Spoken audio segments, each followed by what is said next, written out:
So what's going on? We're talking about this government, what a lot of tech companies say is overreach and going after them. It's a real crackdown. There's no doubt. The company, as we were reporting on your show last week, on FNC and on Claimant Show and FBN, the company in the most crossfire, really in the crosshairs, I think, based on all my reporting, is Google. Why is that? Controls so much of the search market share. Trump obviously has an animus against tech. Yeah, what did he say? These things don't say very nice things about. Yeah. Now, once you hear that, you know that the dogs will be unleashed, and those dogs are the antitrust division. Dumb question. I'm sorry to do this to you. Can the president unleash the Justice Department to do something like Yes. that? He can. They're supposed to be independent, but it doesn't matter. There's nothing in the Constitution or law. And this is a good question for Andrew Napolitano, but I think he'd agree with me. I don't think there's any barrier that prevents President Trump from calling up his appointee, Maycomb Delleran, over at the antitrust division and say, I want these guys. I want them bloodied and beaten. And what do they want? Now, you have to prove it in court that they did something illegal or, civilly or criminally illegal. Who knows exactly where this is going. I do know this. I've been speaking with people close to the Google side now. They are gearing up for an epic battle with the Trump DOJ. It is unclear.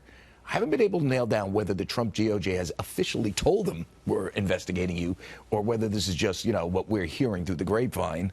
But they are clearly gearing up for this. And, here's what Google would say if they were sitting here, from what I understand. They would say, listen, we have very good arguments that it's not antitrust, that we don't use coercive techniques to maintain that dominant share of search, that we're not redirecting, if you search something, we're not redirecting stuff that benefits our other properties like YouTube and things of that nature.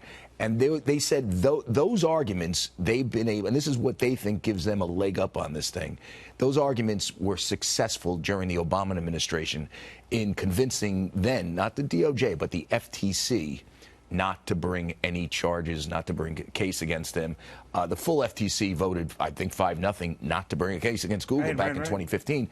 There's some talk about how the staff of the FTC wanted to bring a case, but the full commission said no. But there's no doubt. I will say two things. That may be wishful thinking here, and here's why. Got to think about how the DOJ went after this case.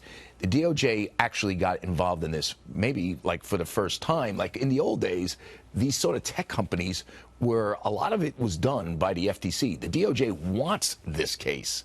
What we're hearing is they want this case to investigate. So they already have, if you think about it, an organization that can bring, and we've been told they haven't ruled anything out in terms of the type of charges, criminal, civil. Wow. We should point out criminal cases are extremely high bar. Most criminal antitrust cases are, I think maybe all of them so far, have been brought up on cartels. You know what I'm saying? Right. Secret price fixing. I don't know how that translates here, unless the Trump administration wants to break new ground in antitrust enforcement, which is always possible. But this is serious, and again, and I think we at Fox Business have been pretty much upfront on this.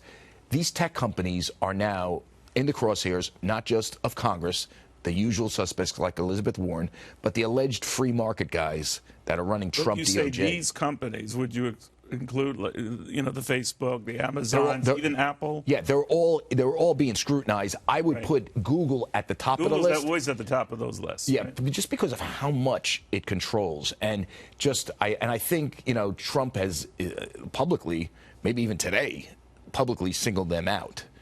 And what we're hearing from our sources that are both close to the Justice Department and close to Google is that they recognize that they're of all the tech companies, they're all in the soup.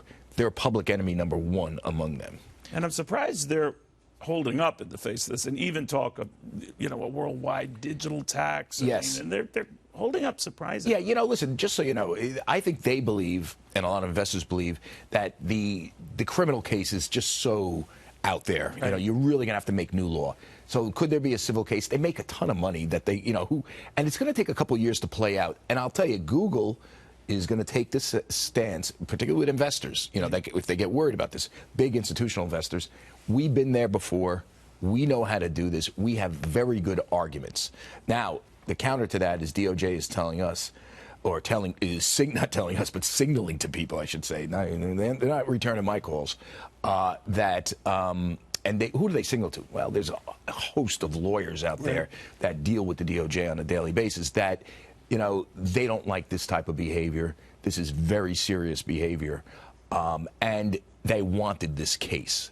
That, that would worry me, as with Yeah. the bipartisan push to sort of, get these guys. It just seems it's not universal. But the closest I came to like the DOJ really telling me something was when I interviewed Malcolm Delaram at the Milken conference, where he clearly said, these guys are on our radar screen. So and he said it in such a polite way that if you didn't know the guy, it would just go over your head. Right. But clearly, he wouldn't have said that unless this is serious stuff. Indeed, it is on his radar screen. All right, thank you, my friend Charlie Gasparino.